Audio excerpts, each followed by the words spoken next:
तर मस्तपैकी पनीर फ्राय करते आमची शीतलताई. रात्रीच्या जेवणाची तयारी चालू आहे.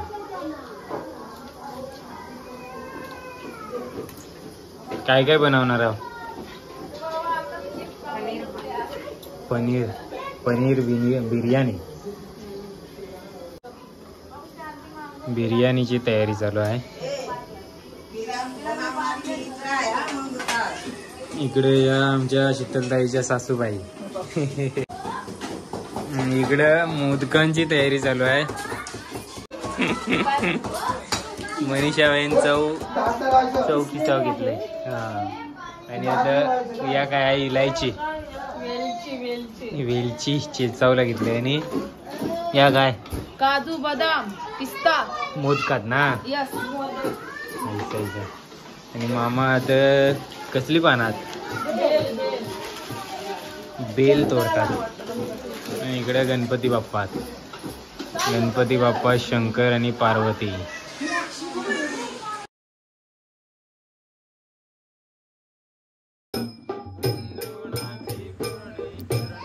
तर आमच्या घरांचा थोडासा वातावरण देखूया.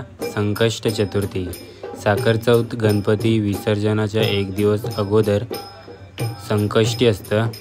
आरती चालू आहे. कौशल मस्त रमून ढोलकी वाजवतोय. महादेव दादा टाल वाजवतोय आरती बोलत. आणि आई आणि बाबा देवाची आरती करतात. ही मूर्ती आहे ना, आमचं स्वास्तिक आणि विकीच्या हट्टामुळं मात्याची बनवून आणलेली मूर्ती आहे. संकष्टीच्या दिवशी नेहमीप्रमाणे देवलात आल्यावर मारवतीचा देऊळ, आई बाबा महादेव दादा स्वस्तिक विकी मस्तपैकी मोदकांचा प्रसाद नैवेद्य देवलात मांडलेला. आणि त्यानंतर कुळदेवाजवळ आल्यावर पया पडावला. मस्तपैकी त्यात पण आरती चालू आहे. भक्तिमय वातावरण. यावेळी महादेव दादांनी कुलदेवाला हार घातला. आणि जतं आमचं कुलदैवत आहे ना, त्यांच्या घरात पण साखर चौथीपर्यंत असणारं गणपती बाप्पा आहे. आणि हळूहळू त्यात पण माणसं जमत गेली आणि मस्त वातावरण झाले. आरती चालू आहे. त्यानंतर गेलो आमच्या शीतलताईच्या घरात. त्यात पण देखा किती पब्लिक आहे आरत्याला. ताई तर त्यांच्या तरी वेगळ्याच गडबडीत आहे.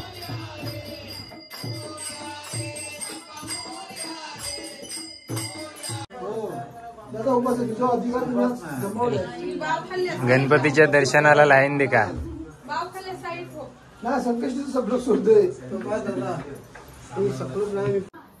आरती वगैरे झालंय आणि आता जेवून घेत आहोत.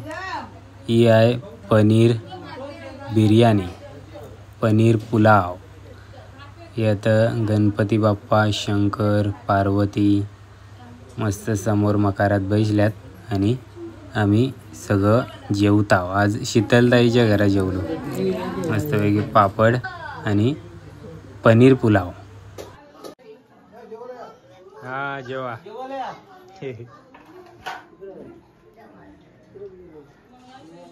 आणि त्यानंतर आता खरा माहोल तयार होईल. मस्तपैकी मिनी ऑक्टापॅड, कौशलनी ढोलकी आणि नरेंद्रनी पियानो लावलाय. भावजींच्या इच्छेमुळं त्यांची इच्छा होती की आम्ही वाजवावा. तर एक कडक माहोल तयार करायचा आहे आम्हाला. आता देखा आता काय मजा येईल ती.